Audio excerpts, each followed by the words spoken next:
Good morning and welcome, and it's a pleasure to be with you here this morning. I regret that I was unable to join you yesterday, which from reading of the program was a very informative day. A number of my colleagues were before you yesterday talking about the challenges in home care, and I hope I don't repeat too much of what they said today, but I'm going to talk to you about home care in 2012 and from the perspective of a provider.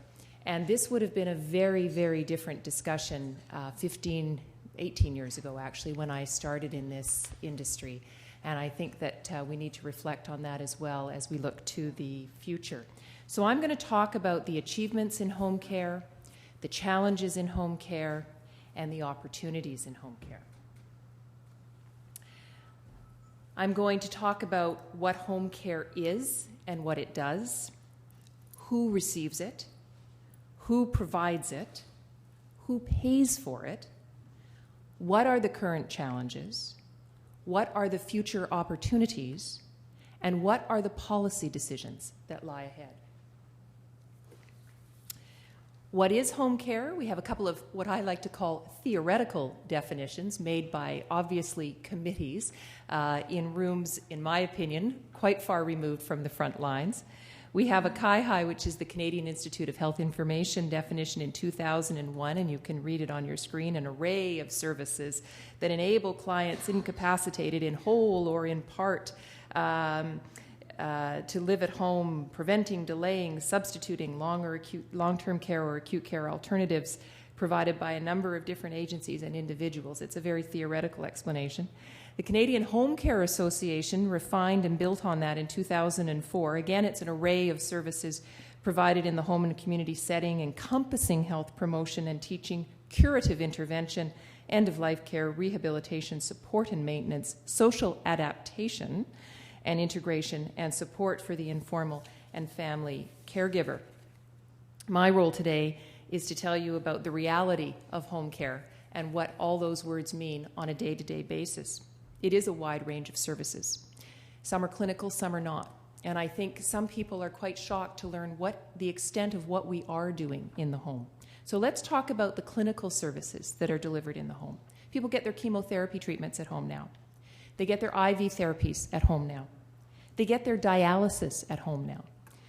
They get their wound care at home now. Tremendous advancements in wound care, particularly facilitated by technology, by being able to project images of wounds to physicians many hundreds, if not thousands of miles away. Post-operative care, where you used to stay in the hospital for 3 or 4 days after your surgery, you now go home and receive your post-operative care at home. Physiotherapy, you don't have to go to the hospital or the office of the physiotherapist. They will come into your home. Blood pressure monitoring. Not just the blood pressure monitoring that we do individually as consumers, but linked into physicians' offices, blood pressure monitoring. Injections of all kinds. We obviously, the most prevalent will be insulin injections, but B12 injections, antibiotic IV therapy injections. Catheterizations are happening in the home. Nasogastric and gastronomy feedings are happening in the home. Tracheostomy care, electrical modalities. Chronic disease management, there's a SARIN project over in Victoria that's delivered by healthcare professionals and paraprofessionals. That's just the clinical side of what's happening in the home. Then there's the non-clinical side, which is often referred to as home support, or in the old days, that will show you how far we've come when I describe what we do, it used to be called homemaking. Well, here's what's happening on a daily basis. Yes, there's the homemaking, there's the housekeeping. That is probably 0.5% of what's happening in the home. Whereas 20 years ago, when it was called homemaking service, it was probably about 50% of what was happening in the home. We're doing bathing assist and bathing programs. So sometimes we're going into the client's home, we're assisting them with their bath. Sometimes we have a bathing program in the community, and we're taking the client to the bathing program because of the physical infrastructure that's needed, the tub. We're doing shopping. Sometimes we're making the list of what the client needs in terms of groceries. Sometimes we're phoning up the dial, Send Dial is the program we have in Victoria. You'll have one in different parts of the province, getting the groceries ordered. Social outings and socialization, sometimes we're getting them ready to go to the senior center. Sometimes we're accompanying them with the senior center, the transportation. We're ordering up their handy dart. We're facilitating a volunteer drives program for them. Day programs that are engaging them. And then we're getting into the personal care. We're going in there, in addition to the bathing, we're toileting, we're grooming, we're getting up in the morning, oxygen therapy in the home, medications in the home. We are dispensing from blister pack medications and dosettes. Ostomy care, we're changing the ostomy bags. Catheter care, we're changing the catheter bags. Range of motion exercises that have been designed by the physiotherapist. We're in there helping them to do those on a daily basis. Lifts and transfers. We're getting our clients out of bed. We're getting them into bed. We're getting them onto the toilet. We're getting them off the toilet. And the important thing is, because it's germane to most of what I'm going to speak to this morning, is 80% of home care is non-clinical.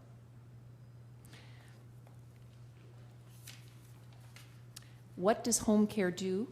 In British Columbia, which I'm going to focus most of my data and remarks to, it allows 85,000 British Columbians to remain at home. That's in a given year how many British Columbians are receiving home care, according to the list of tasks that I described. Home care saves money for the system when it's viewed as an alternative to long-term care and to hospitalization. It leverages millions of hours of unpaid home care provided to families. And there's quite a bit of discussion. I noticed that there's a booklet that's been distributed at the conference here, Seniors in Need, Caregivers in Distress, and there's some good data in there about caregiver and caregiver burnout. And we can't forget that that's what home care allows to be leveraged. Without home care, if you were just relying on the caregivers, it wouldn't work. It leads to a decrease in infections through reduced hospitalization. We all know the sooner you can get out of the hospital, the better, because, of course, your risk of infection in a hospital setting is far greater than your risk of infection at home. And we know that it increases the quality of life for most by facilitating their independence. However, and you're going to hear this a few times in my remarks, is to be honest about some of the shortcomings of home care. If we're not careful, create social isolation. And I'm going to talk about that a little bit later. And when I profile one of the clients, I think you'll gain a greater understanding of that. And it can, if not careful, result in suboptimal care. Sometimes the care that's being provided, oftentimes by the family caregiver, is not the optimal level of care for that client. But there's no eyes around the way there would be in a congregate setting. So we need to be honest about where the limitations and shortcomings of home care are. Now I'd like us to meet some of the home care clients. And I've divided it into the profile of most of the clients that we deal with in home care. There's the acute post-operative client. This is not the majority of our clients. This might be about 10% of our clients. And this is somebody who's had a discharge from the hospital, and they could be receiving service for 1 day or for 2 or 3 weeks. They could be receiving service as a live-in or an overnight or hourly service. Sometimes they're discharged from the hospital, they live alone, and we're simply there for the first 24 hours just to make sure everything is going okay. Oftentimes we're there over a 2 or 3 week period of time on a daily basis, sometimes 1 time a day, sometimes 2-3 times a day, to deal with the different treatments that are required post-operatively. A post-op client is going to have a high level of nursing involved. They're probably coming by daily for dressing changes, wound management, catheterization, and the medication management, adjusting the medications, making sure everything is on track. The physiotherapist may be coming into the home to establish exercise routine, range of motion, and they're looking at the goal of increasing the functionality. The focus of this client is short-term. The focus of their home care is to return them to independence. The occupational therapist may come into the home. They're going to look at any home adaptations that can facilitate a better recovery. Raised toilet seat, bathing equipment, again, short-term while they recover. A nutritionist may come in and assess the dietary needs. They may have a short-term need for pureed foods. They may need a cardiac patient may need a low-sodium diet. Diabetic, we need to make sure that they've got a diabetic diet. And home support's going to come in probably daily, and they're going to assist with personal care during the recovery period. So this is somebody who needs personal care for a short period of time. We may do some meal prep and some housekeeping while they continue to recover. But the expectation of this client is that they're going to be able to fully regain their independence, and this is a client who is able to direct their own care. Then we have mental health clients. Small percentage of the population, one that we overlook oftentimes in home care, but they are a home care client. It might be about 3 or 4% of our population. Mental health clients, usually a chronic condition. These clients are going to need ongoing support for their entire lives. They will have trained mental health professionals involved. Usually a case manager or a social worker is involved at the clinical level. The nursing, the home care nursing, physiotherapists, they're usually not involved with mental health clients. But outreach workers in the community could be involved with a mental health client. The home support role here, very different from the acute post-operative example, which is very task-focused. The home support role here is about building a relationship and trust with this client. This is going to be an ongoing, lifelong relationship. And the focus is on cueing for independence, not for doing specific tasks. It's compelling and convincing and supporting people to do things for themselves as much as they can. Hazard reduction for mental health clients. Very simple things you don't think about on a day-to-day basis. Remember, these are mental health clients. They don't flush their toilet. They never, I'm not saying they all, but this is an example. They never, the first thing that the home support community health worker will do when they go in is flush the toilet. Hasn't been flushed for the last 24 hours. Cleaning out the fridge. Think of an obsessive compulsive disorder. Think of hoarding disorder. Think of all of those kinds of things and how that might manifest itself in the way somebody lives. That's a mental health client, and so our role in there is dealing with those issues. They'll have a high level of physical function, but they'll have cognitive issues and mental health issues. So it's not about personal care. It's not about lifts and transfers. Often they will interact or intersect with the street population.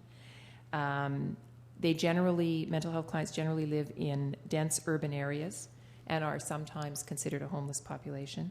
They're usually smokers, and I mention that because that becomes sometimes the challenge with providing the staffing. And they usually live in low socioeconomic areas. And I say that because, again, that presents some challenges with staffing when you're sending people in one-on-one. But that's our mental health client. Young disabled client. This, again, probably about 5% of our population. These will be clients with MS, clients with ALS, or quads. MS clients can be clients for 10, 15, 20 years. ALS clients can be clients for 5 or 6 years. Quad clients can be clients, they'll be getting home care for 40 years, for 50 years.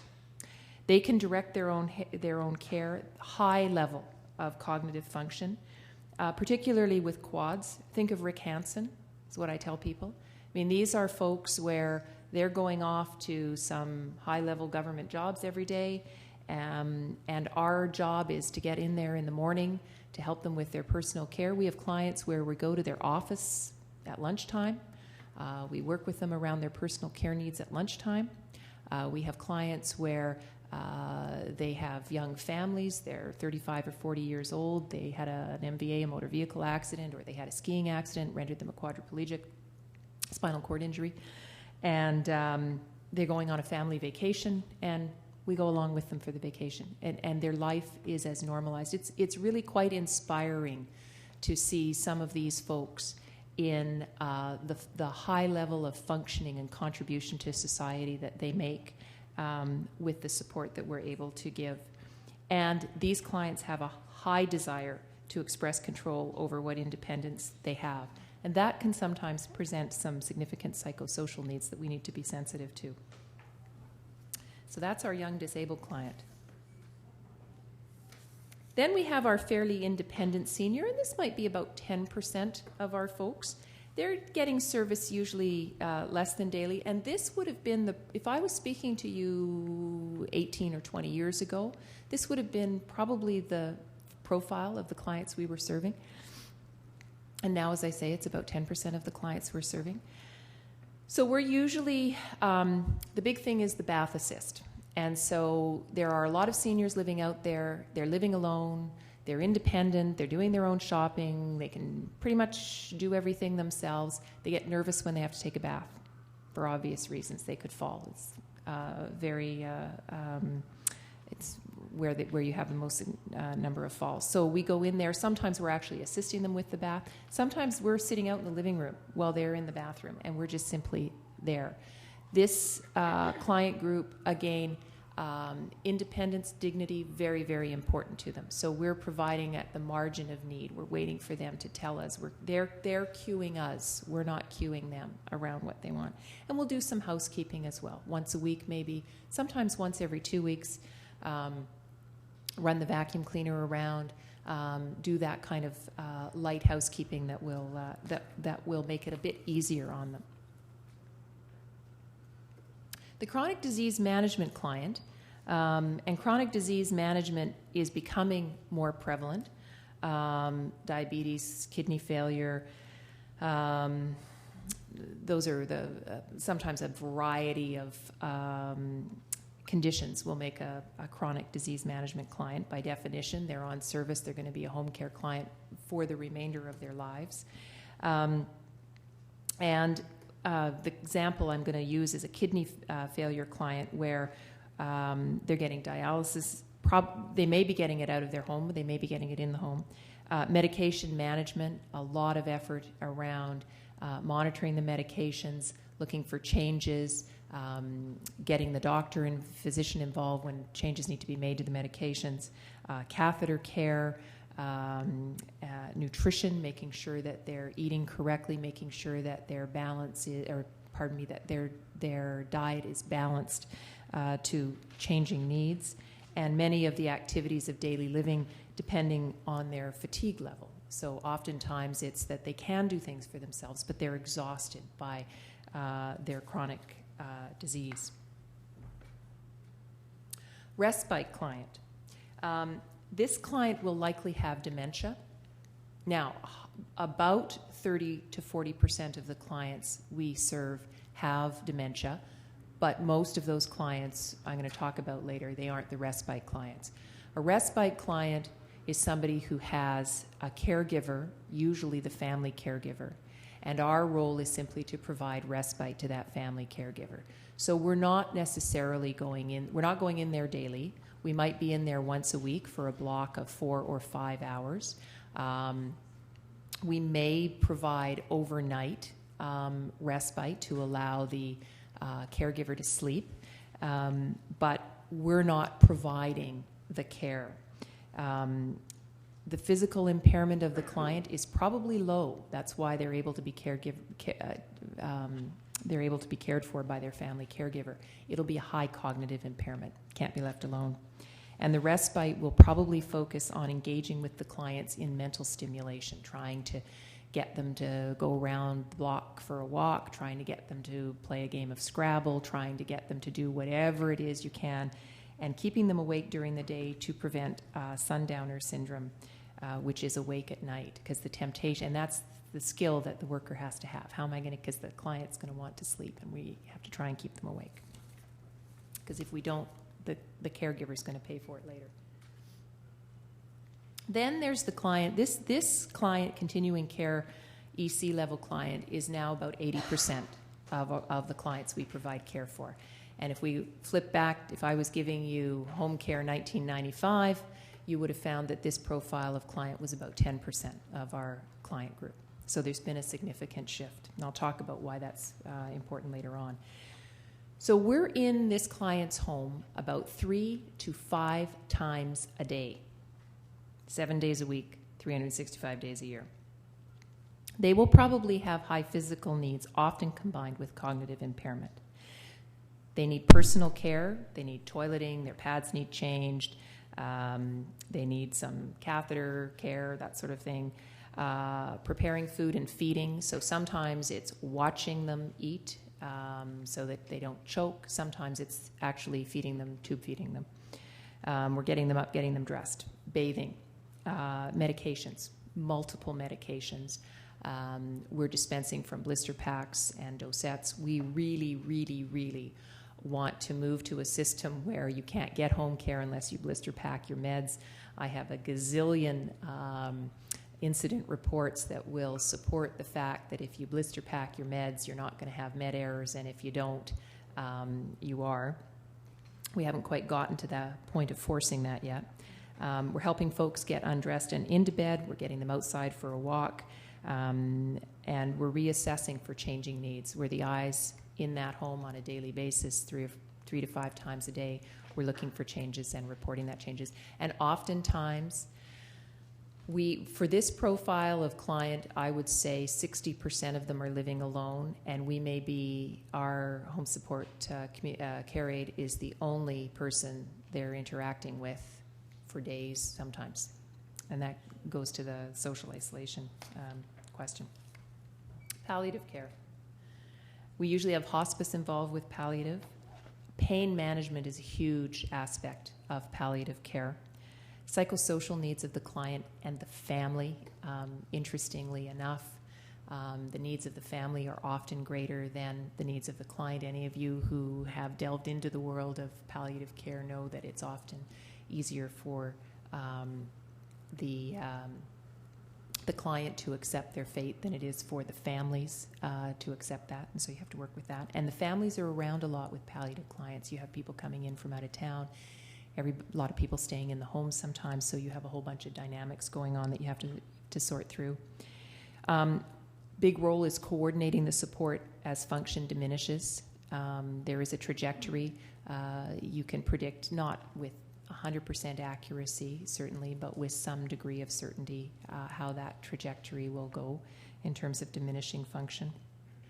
And so we're also providing support to the client and the family, the meal prep, the cleaning, the personal care. Again, the condition, by definition, is going to continue to change daily, hourly, sometimes. So that's sort of the spectrum of the client profiles of who we are providing care for under the home care program in British Columbia. So now I want to talk about who it is that's providing this home care. On the clinical side, we have your clinical professionals. We have registered nurses. We have licensed practical nurses. We have occupational therapists. We have physiotherapists. We have dietitians. We have social workers. Physicians are a big part. As you heard, I sit on the Medical Services Commission, and certainly the GP is a big part of successful home care or unsuccessful home care, and certainly enlightenment and training amongst the GP population around what home care can do and what it can't do, I think is something we need to continue to work towards. And pharmacists are a big part of home care as well, and certainly there has been a movement to empower pharmacists more in the province of British Columbia to a greater degree in working with the clients and their medications, and certainly in the last 10 or 15 years as we've moved towards centralizing some of the pharmaceutical records for clients. That has been helpful for home care. The unpaid caregiver. Thousands, hundreds of thousands in the country, thousands in British Columbia providing millions of hours of home care. The home support or community health worker. The community health worker is what we use, the term we use in British Columbia. And they're providing 80% of the home care, the paid home care in this province. And outreach workers. And those outreach workers will mostly be involved with our mental health clients. I want to talk about the training. The professionals, the clinical professionals, they get their professional level training as per their discipline. So they are generally baccalaureate trained as a nurse, an OT-PT, or a social worker. They have practicums. They have a robust set of tools in their toolkit that they bring to this job. Then there's the community health worker. And let's remember, they're providing 80%, number one. They're in there 3 to 5 times a day, number 2. Nurses aren't. Nurses might be in there once every couple of weeks. And they're dealing with all those clients that I've just described and their full array and spectrum of challenges, changes, needs. They get a 6 to 9 month training program, which is a combination of theory and practicum. Now, we've made some huge strides in British Columbia. It's a work in progress with the Continuing Care Aid Registry, and my colleague Bruce Bell is here today. And we're moving towards, the first step, as you know, we'll be moving towards standardizing. Then we need to look at what other training, what other tools we can give these folks to cope with the job that they have. Because I want to talk, the technical skills that you need to be a community health worker are arguably fairly limited. How to give a bath, how to change a catheter bag, how to dispense meds out of a blister pack, how to do eye drop. They're fairly limited. That's not the big training need. It's the softer skills and the abilities and the temperament that you need to be a community health worker. And what can we do to support growth in that area? Because let's look at what they need. They need to be able to work alone and in isolation. They're one-on-one. They're in clients' homes. There's no colleagues to talk with every day. There's no coffee room to go to. There's no, let's go for a walk around the block at lunch with friends to debrief on. There's none of that. They need to be able to deal with uncertainty and many changes. Reflect on the profile of the clients. So the first client they go to is palliative. The next client they go to is mental health.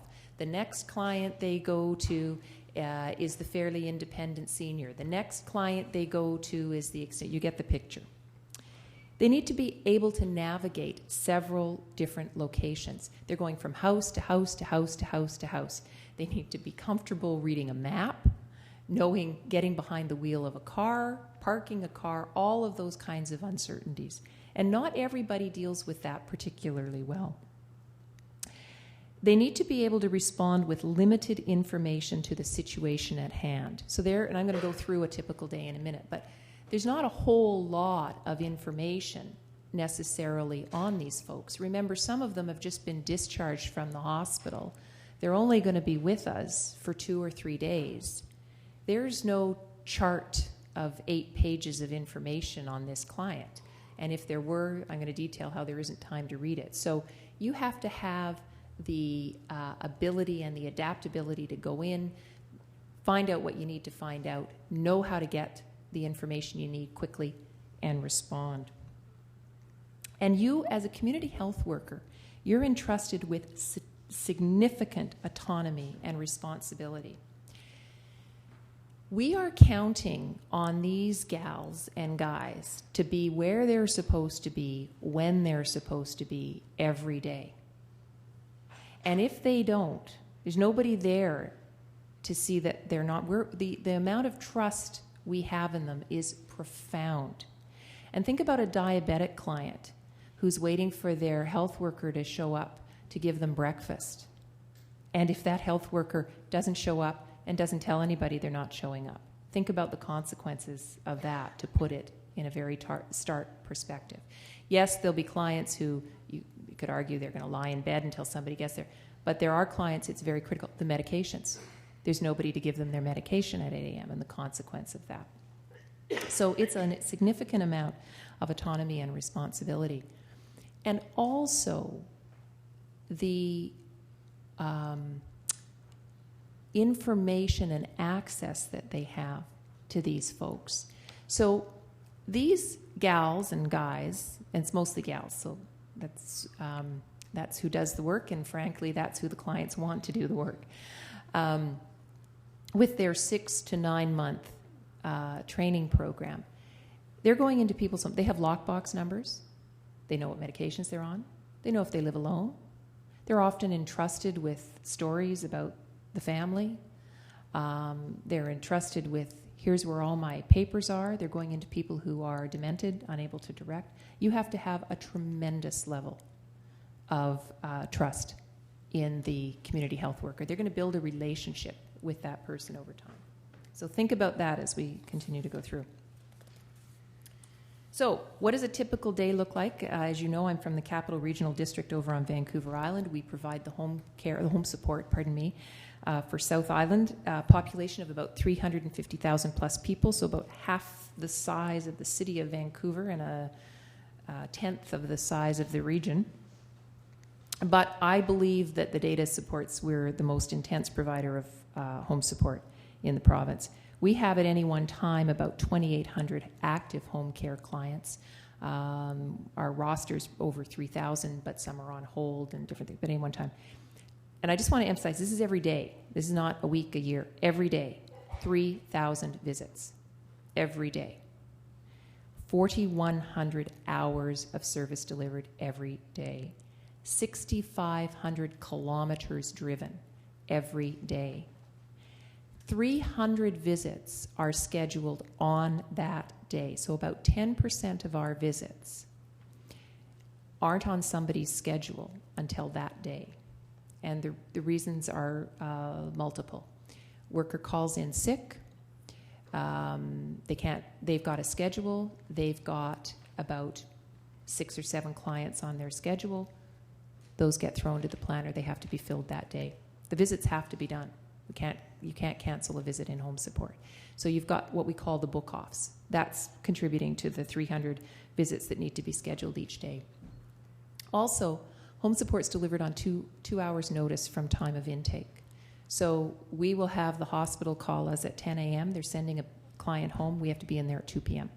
Sometimes to start a live-in, or we have to be in at 8 o'clock for the overnight, or we have to be in there for supper time meds. We have to be there for bedtime meds. So on any given day, we're scheduling about 300 visits for that day on that day. So what does a typical day look like for a community health worker? I'm just going to get a drink of water here.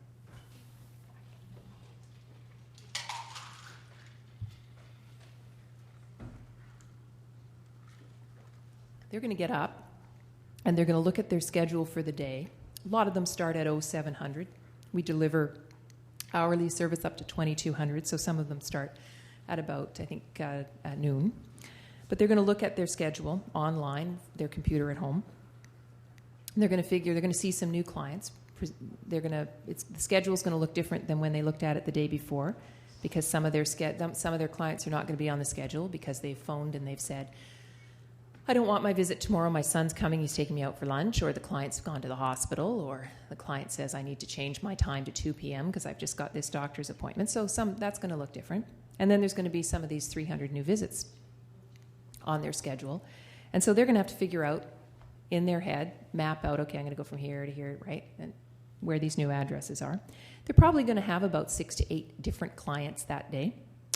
Not all of them will be new. Most of them will not be new. But 1 to 3 of them will be new and one-time only clients. They're going to be in there once, and that's all they're going to be in.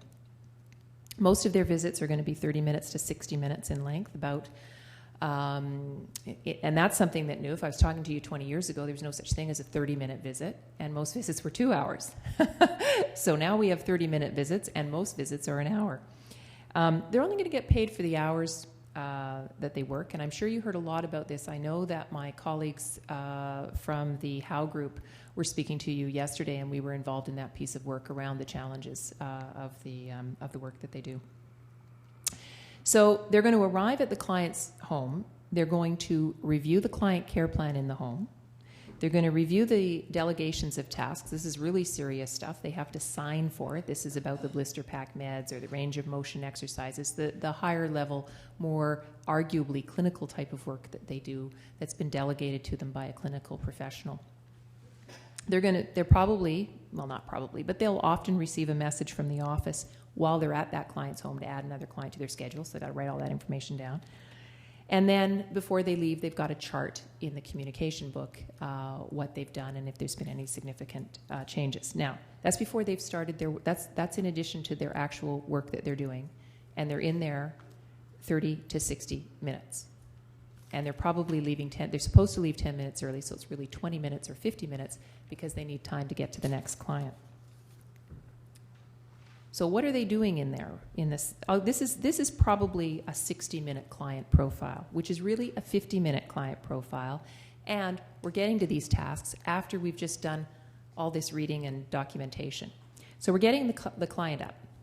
We're helping them with their personal care. We're maybe getting them to the toilet. We're maybe doing their pericare. We're cueing them. So we're saying, remember to do this, remember to do that. We're giving them their meds out of a blister pack, and we're charting that. We may have to lift or transfer them out of their bed.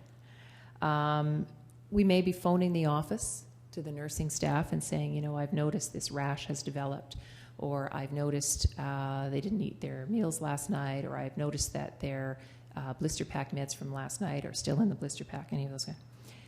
Making meals sounds simple, but you have to remember that our folks are going in there. They didn't do the grocery shopping. So they're going in with instructions. Make lunch, make dinner. That's it. There may be some dietary. They've got to go in there, open the fridge, see what there is there to make this lunch or dinner out of, right? So they've got to think about what can I make, how can I make it? And I just want to re-emphasize 50 minutes. Laundry. Now, if it's laundry, it's more than 50 minutes. But when they're doing laundry, nobody in British Columbia gets home support just for laundry. If we're doing laundry, we're doing it in the context of a whole bunch of other tasks. So we've got to have the wherewithal to have the time management skills that say, okay, I've got to do laundry here. If you've got laundry, you've probably got about a 2-hour block, and I've got all these other personal care things to do. So the first thing I do when I go in is I've got to strip the bed, get the laundry together, get it in the washing machine so I can get that started. Then I got to come back, I got to do da-da-da-da-da-da-da. Then I've got to go and take the laundry out of the washing machine and put it in the dryer so that it's dried, so that I can fold it and put it back before I have to leave. And I have to remember to do that, and I have to remember the time. You're getting the picture of what they're doing. Taking out the garbage. And other general risk hazard reduction kinds of services. So a lot of our clients can't take the garbage out, they can't take the recycling out. We're going to introduce kitchen scraps in Greater Victoria. I think in the next 2 years everybody's going to have to deal with that. All of those kinds of things are going to have to be managed by the community health worker on behalf of the client for the 80% of our client profile. So I think you're hopefully by sort of going into this level of detail, it's giving you a clearer understanding of what we are asking of these community health workers on a day-to-day basis and projecting that into the future. And I'm going to talk about that a little bit more later in the presentation. So who pays for home care? In British Columbia, the clinical aspect of home care, which is the services of a case manager, home care nursing, etc., they're provided free of charge to qualifying BC residents. Home support services are provided for up to 120 hours a month or 12 days of live-in to qualifying BC residents, and that is the richest entitlement in Canada. I know there's a lot of discussion, certainly in this book, about the paucity of home care. I have to tell you from a provider perspective, I'm going to push back a little bit on that in British Columbia. A lot is provided in British Columbia to qualifying seniors. Additional services to palliative and awaiting placement. So if you're palliative, there's no restriction on the number. It depends where you are on the PPS scale, but you have unlimited, essentially, home support. So you might be getting 600 hours a month. And if you're awaiting placement and it's because the health authority can't find you a bed somewhere, again, the restrictions on the 120 hours are lifted. 4.5% of the provincial healthcare budget is spent on home care, province-wide. That's about $525 million. An additional 20% comes from the client co-payment. So British Columbia has the richest entitlement of home care in the province, but it is also the only province with a client co-pay. Having said that, something like 75% of clients pay nothing, and there's the $300 a month cap for most of the others who are paying. So it is not because there is not a cost barrier.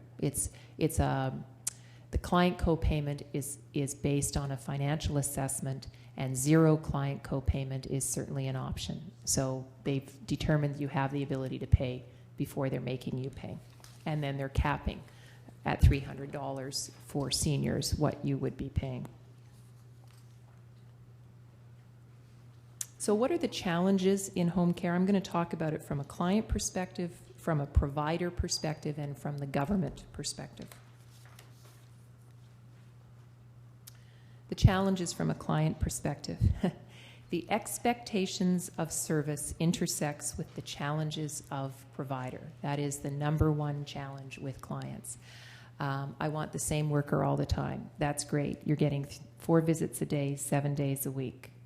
The minimum you can have is 4 workers, unless you think a worker who starts at 7 a.m. should also be working at 9 p.m. and should be working 7 days a week. And that's before those workers get sick or take a vacation. So there needs to be an honest conversation about what is a realistic expectation.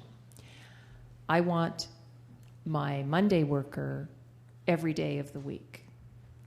Okay, well, your Monday worker has clients every other day of the week, and if you get her, they don't.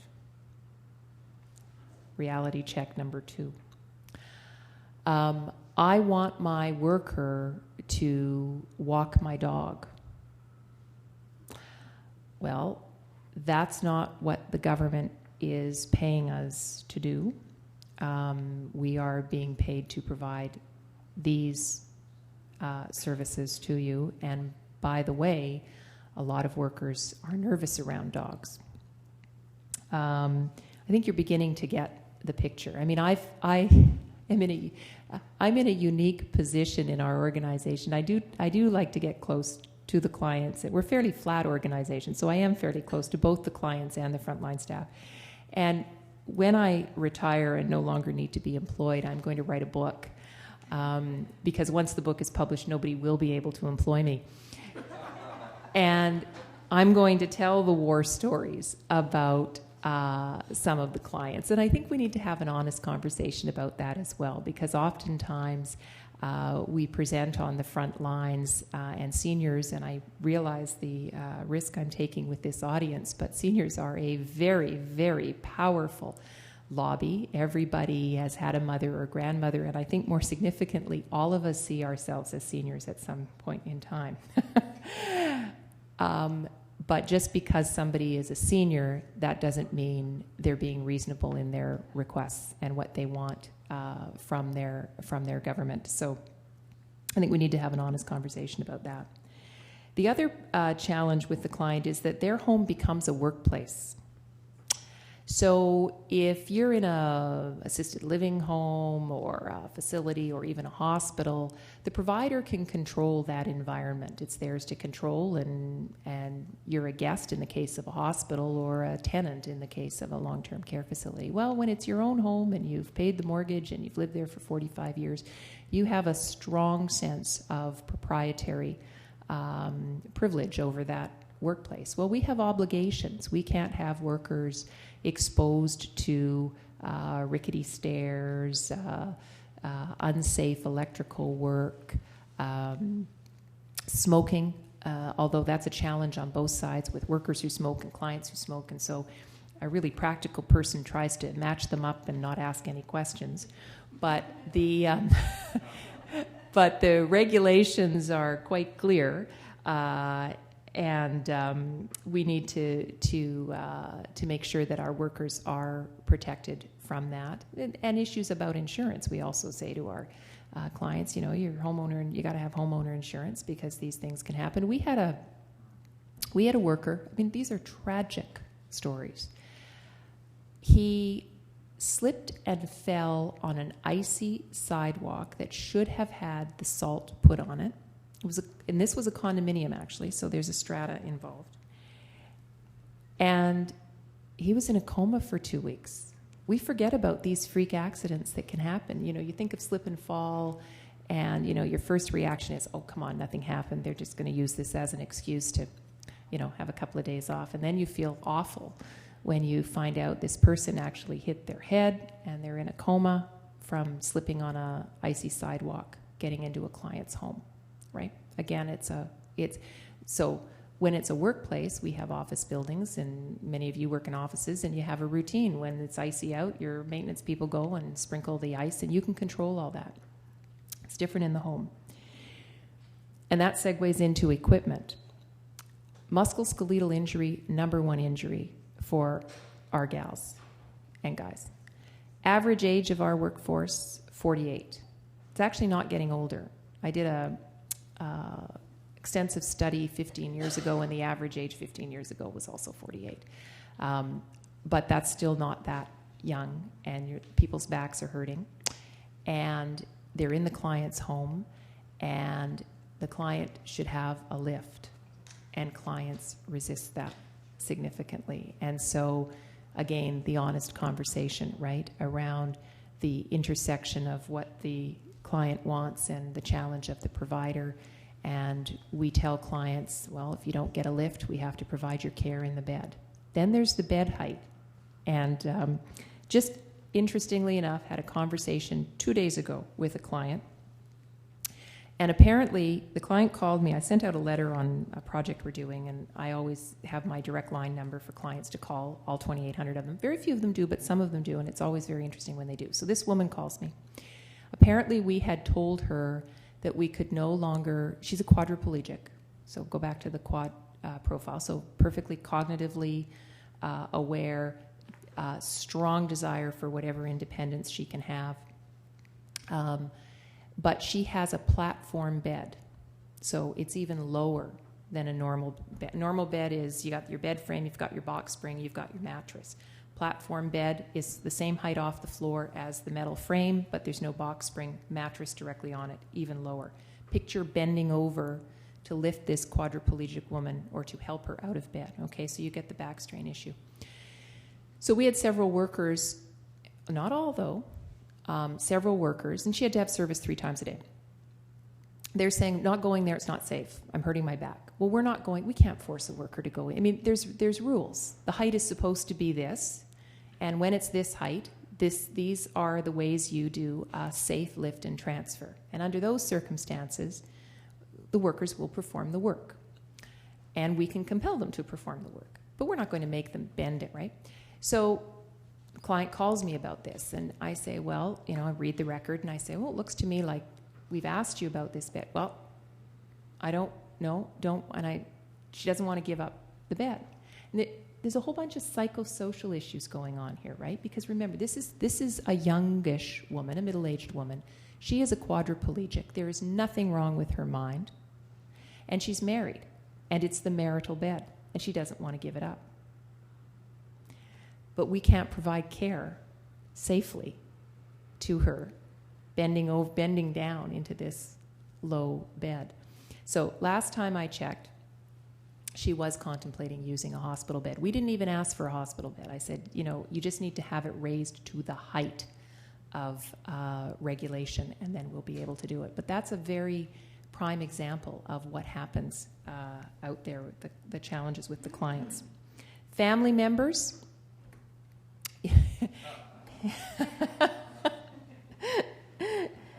Independence of the client versus the desires of the family. In the book, I have seen the best of families and the worst of families. And the best of families, they will do anything and provide anything for their mom and dad, and they respect their mom and dad's wishes. Some family members think they're doing the best for mom and dad, and they think they know what mom and dad want, which is not what mom and dad want, and that's very difficult. And then there's family members who have other reasons for and other incentives at play around what they're looking at in terms of their care for their mom and dad. And one of the big cornerstones is independence. And personally, I believe in this. I believe in independence as the cornerstone, the foundation of personal dignity. And independence is the ability to make a choice, even if it's a choice that others wouldn't make for me, even if it's a choice that is to my detriment. And we really grapple with that.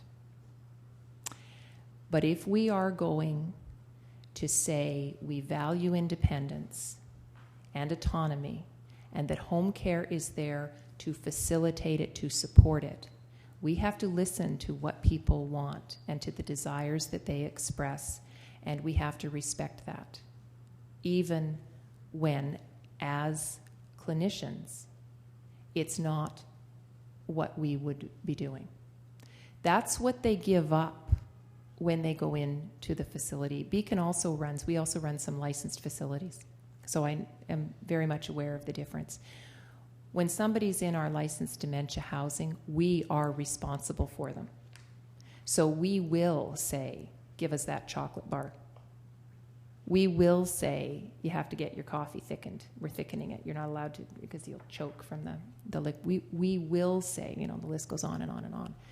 When that person's in their home, my personal belief, and I think what we think we're saying in home care, is they have a choice. So we have to understand the conflict that will arise from that. Now, the other one is it best for the client to be at home? Sometimes it's not. I've talked about the social isolation, the living at risk, and and variations depending on job. So social isolation, we're in there 4 or 5 times a day. They're not moving, and there's nobody else in there. That may not be the best situation. But if it's what they want, it's what they want.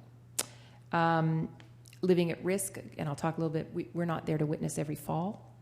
Medications, sometimes they're trying to manage them on their own, unsuccessfully.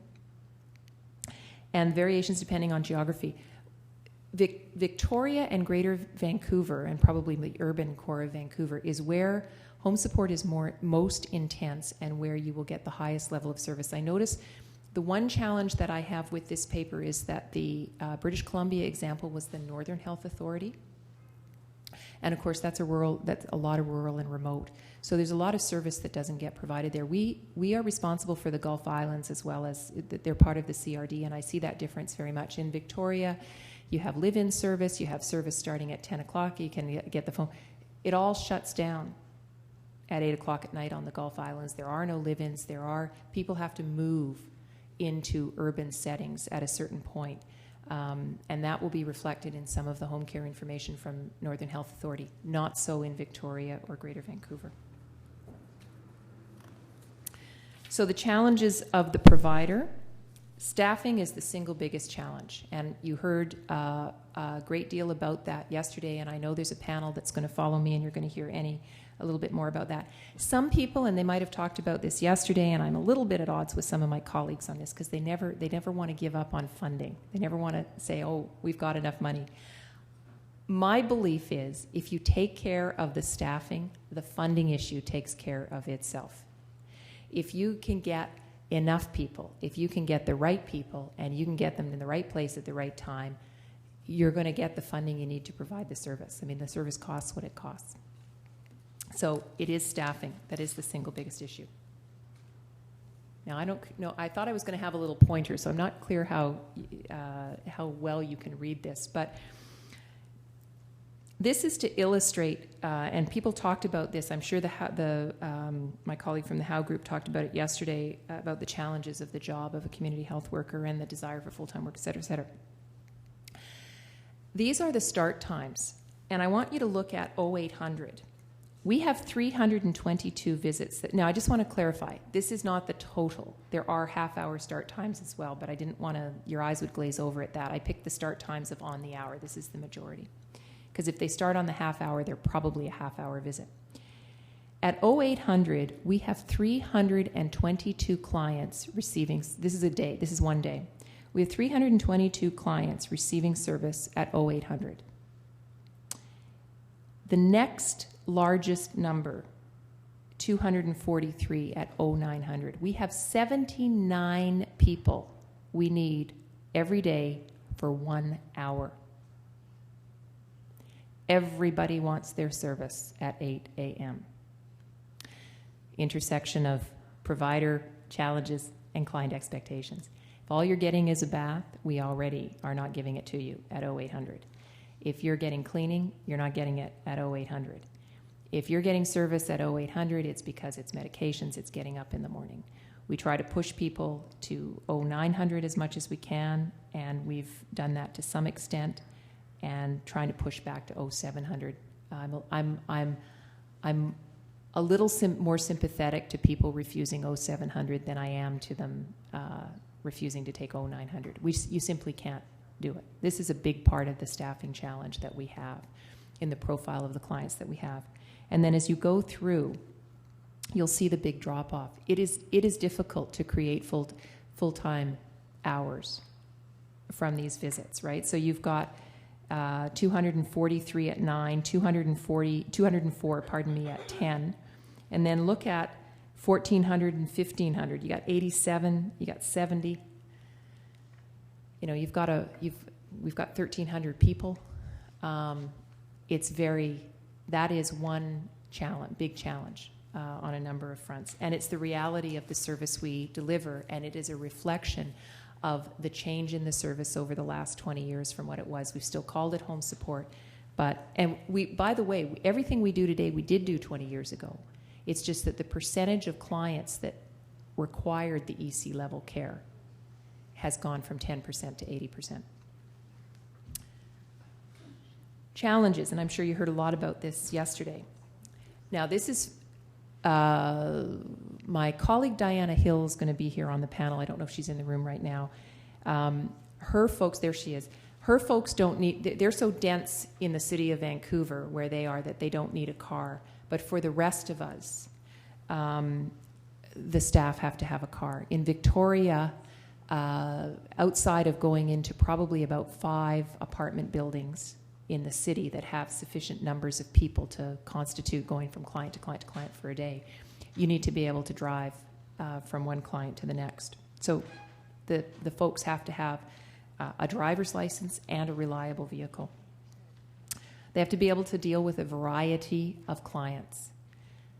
There's lots of people who are very caring, they're very compassionate, they're very empathetic, they are terrific in the time that they spend with seniors, but they can't cope with the fast pace that is required in home support, going from client to client to client and different clients. The fluctuating paycheck. So you've got, even when you get a regular job in home care, in home support, let's call it a regular 35 hours a week, your paycheck will go up and down by not huge orders of magnitude, but a little bit more some weeks and a little bit less some weeks because you're getting paid for the hours that you work. We have to have a real honest conversation with our clients who are able to cancel service. So they can phone up and say on Tuesday, Tuesday at 11 a.m., I don't need my worker for supper tomorrow night, I'm going out for dinner. And we say, okay. Well, that worker just lost an hour's pay, right? Instead of billing the client for that hour. So we're going to have to come to grips with that. It's the challenge of a job with relatively minor training for tasks, but extremely high level of trust and responsibility. And I've talked about that. And of course, as a provider, the question is, how do you compensate for that? It's not a job that requires 4 or 5 years of training and all the rest of it, but it's an incredible level of trust. So how do you compensate for that, right? Too many people focus on, it's a great paying job considering you only need a high school education and 9 months training. And from that perspective, it actually is it is a good paying job. But we need a different kind of person in this job than just the kind of, we need somebody who's going to treat this like a professional calling. It's not within the realm of reality that we're going to start paying community health workers $40 and $50 an hour. But we need them to act like the people we're paying $40 to $50 an hour. So we're going to have to figure that out, what it is we can do. There's little growth potential or progression, especially with the elimination of housekeeping. So you come in as a community health worker. To be fair, other occupations deal with this. School teachers deal with this. To some extent, nurses deal with this, although nursing staff, a lot of them go into management and those kinds of jobs. But it is something that is a challenge in community health, because the bridge, I think there should be and I think this can happen, there can be a bridge to licensed practical nursing. Some people go and bridge to being a registered nurse, but I think the way of the future is a little more contained training like the LPN training. Logistical problems in communicating and monitoring. It's getting better with technology. Certainly from when I started, it's profoundly different. But you got people out there. How do we get messages to them? How do they? Huge response. They don't get to sit down at a computer desk every morning and check in on the company computer and see what all the emails are. We need to have an honest conversation with our workforce and with their union about our needs for the future. So we need to say, and you're going to hear a lot of emphasis on it, it's this accountability, this responsibility that we need from the workforce. And we've got to recognize the higher level, the higher standard we need to hold our community health workers to. I argue a higher standard than a resident care aide who's in a controlled environment, a higher standard than even nursing staff in hospitals, because they're out there alone, unsupervised, with a vulnerable population in their home, with full access to all kinds of things that the client has. What are the challenges with government? Funding. This is not part of the Canada Health Act, so it's got private, it's got public. It's a major business in Canada. It's a multi-million-dollar business in Canada. Here's another honest conversation that's not happening. There are some powerful special interests at play here. Now, I have colleagues who are in the private sector. They are profoundly committed to quality care. They are profoundly committed to meeting the needs of seniors. This is not to say this all has to be public, but there has to be an acknowledgement at the federal level when we are talking about the Canada Health Act, when we are talking about home care on a national level, that there are other interest groups whose interests are not served by that. I sit on the Medical Services Commission. I can tell you what happens when you get when you're under the Canada Health Act and then you come to British Columbia and you're under the Medical Care Protection Act. That's why people go to court, because we're saying to physicians you can't charge privately for that. Okay? Competition, how governments are choosing who will provide the service. In some parts of Canada, it is the government directly. In Ontario, it's all by competition. And in British Columbia, in Vancouver Coastal, Fraser Health, and VHA, it's by competition. I don't think it does go to the lowest price, but there's only, when you look at the financial structure of home support, the only way you can save money is on wages. The only wages you can really save money on is the community health worker. I'm just going to go back to everything I just told you and ask, is that where we want to save money? Competition results in redundancy of effort. So what you have is you have everybody scrambling with their hand up, pick me, pick me, pick me, pick me. And it's, I resist getting in the game, but, at some point you say, okay, we got to do this too. All these organizations, they're doing the same study because they want to be able to say, they did it. There's redundancy. Let's study client-centered care. Let's study this. Let's study that. And they produce all these reports, all for the purpose of, they're not conceding an inch of ground to somebody. I'm quite happy to let others do the research and to hold up their examples, but there's a big redundancy in efforts. Uncertainty in service providers is uncertainty for staff and uncertainty for the client. So I keep going back to the folks I've just told you about. So on top of everything else, their employer keeps changing, and they may or may not have a job. That trickles down to the clients and the uncertainty. I'm not sure that competition and this tendering process is really what we should be doing in the provision of home care. But there's always going to be a private market, and we're naive to believe there isn't going to be one, because there's always going to be the add-on services. I go back to the shopping, there's always going to be a private market. Cost per person differs by geography. So those of us in urban areas, per unit cost is less. Those of us in rural areas, the per unit cost is higher. And so that may translate into you get a different level of service in Dawson Creek than you get in the west end of Vancouver. Government challenges decision of funding. It's very, those of you in government, how much, to whom, and for what? 3 simple questions to ask, very difficult to answer. Government's going to have to figure out the role and expectation of the families to provide care.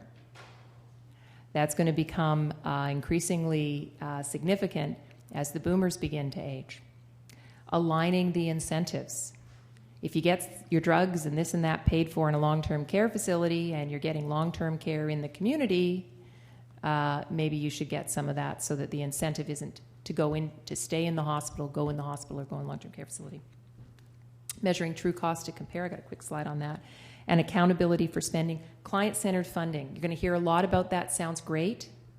Nobody wants to be against client-centered funding. Nobody wants to be, but client-centered funding means I give you a check for $5,000 for you to figure out how to provide for your care. Well, let me just turn the tables for a moment. So why don't we have client-centered funding for education? Why don't we give every parent a check for $10,000 each year to educate their child? Why? Because we have some responsibilities for accountability, and we need to think about how we're going to meet that requirement with client-centered funding. Okay, my time is marching on here, so I'm just going to get true costs, talk about the hourly rate. But one of the things in home care we have to talk about in terms of true costs is it can increase hospitalization over putting somebody in a facility. Falls, med errors, wounds, decreased socialization, which leads to depression, and decreased mobilization, which leads to physical decline. We've got to talk about that in home care. It's a challenge. Challenge is accountability. How is quality defined and measured? Future opportunities. 2 words, my friends: pharmaceuticals and technology. Pharmaceuticals. I'll wrap it around the drug therapies we have today versus 20 and 30 years ago are profound.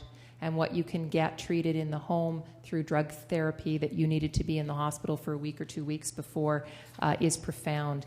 And that's part of what's driving the changing face of home care. Technology, a lot of things we can monitor at home. The wound care has probably been the greatest advancement, BP monitoring.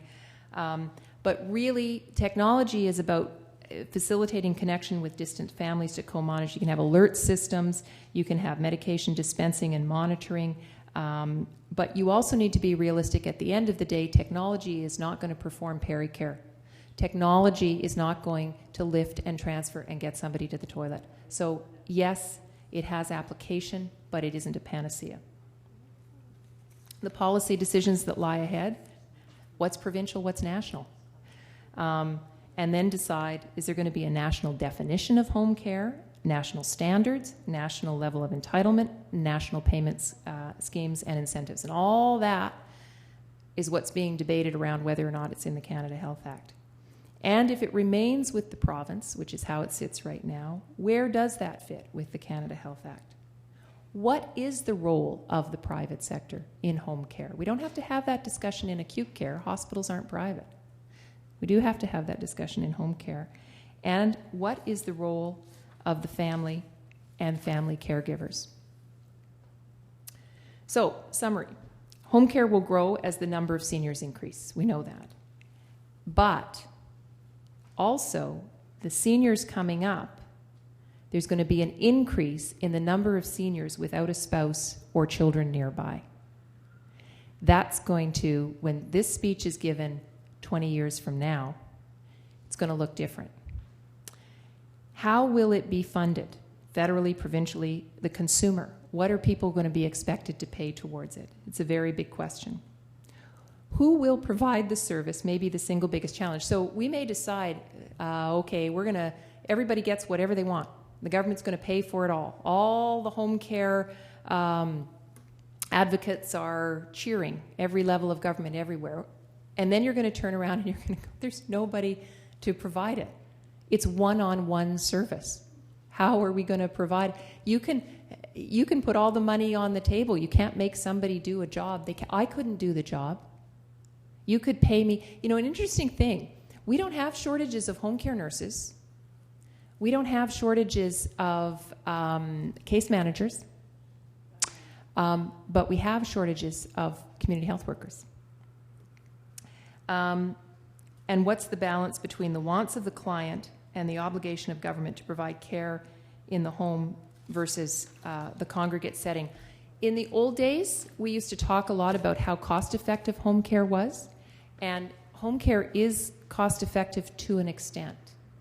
But then the question becomes, if I want my mother cared for at home, is it appropriate for me to expect more support from the taxpayers than I would get if she was in a facility because she needs the kind of care I've just described? The governments are going to have to wrestle with that question. Whoops. Okay. There we go.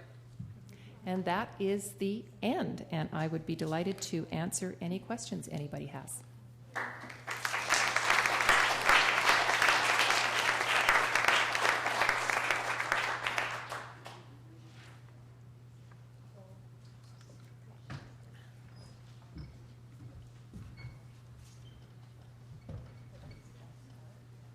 Please come up to the mic. Thank you, Isabel, for a really great presentation. My name's Anita Zanker. I'm with the BCGEU, which represents the employees of Beacon. Yep. So thank you for that. You framed this in the context of some honest conversations that need to be had. And I just am interested in knowing, where do you see those honest conversations taking place? How do we get everyone in the right room to have those honest conversations so that those conversations could be concluded, or at least gotten to a point where then action gets taken here in British Columbia? I think it has to start with government, Anita, because probably the conversation has to start with, in my opinion, the government being straightforward with British Columbians, or on the federal level, and I think this will happen at a provincial level first, about what they can expect. And I think I am very concerned about a view of client-centered funding and a view that, yes, we will allow you all this array of choice in what kind of care you get in the home, without necessarily a full understanding of how that plays out on the ground. So I think we need to say to British Columbians, look, here's what home care is, here's what it can do, here's what it can't do, and here's what your government will provide for you. And we have an obligation as government around accountability, around standards. And that may, you have a choice. You don't have to take our home care. You don't have to take our money. You have a choice. But what we give comes with some strings. And I think we need to be honest about that. Because I think the government knows that, and I think they might be trying to skirt around the issue a little bit.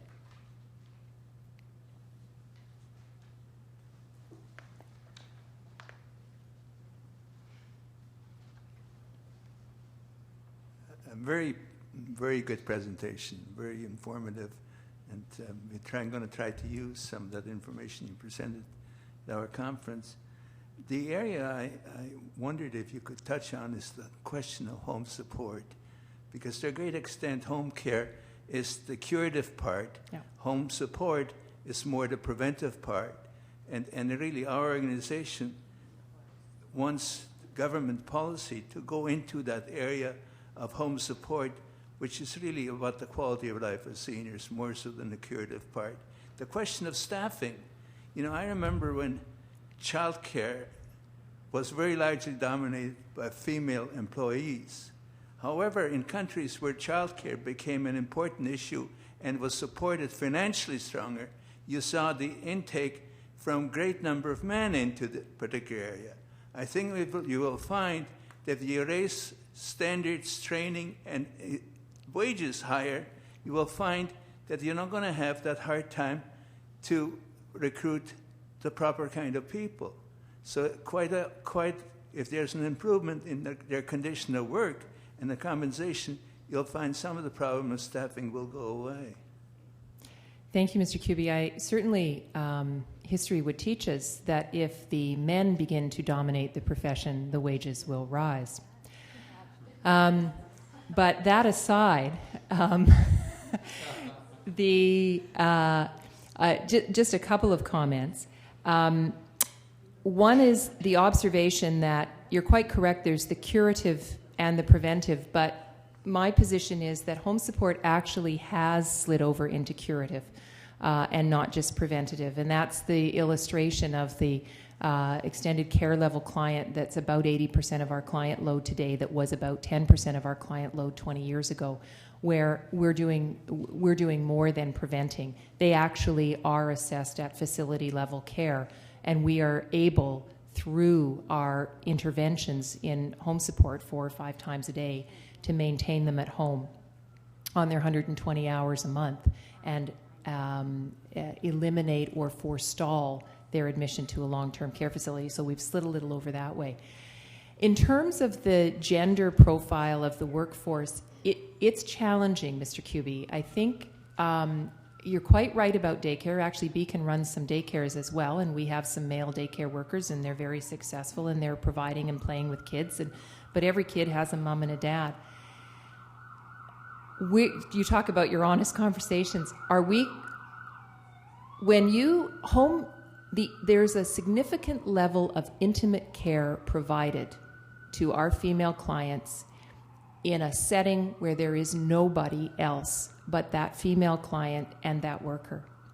And a significant number of those clients are not comfortable with male workers. It causes anxiety, and they will have nobody rather than a male worker. And so we have to ask ourselves whether we're going to force it's different. I would argue it's different in a hospital or an institutional setting, even a long-term care facility, where there's people around. I mean, picture, if you will, you're lying in a bed. You are probably mildly cognitively impaired. You are significantly frail. You couldn't get up and run out the door. You couldn't do a whole lot of things. And the degree of vulnerability that you feel is profound. And you need to feel secure with that person coming into the home. Because if you yell out for help, there is nobody to hear you. If you're in a hospital, there's people about.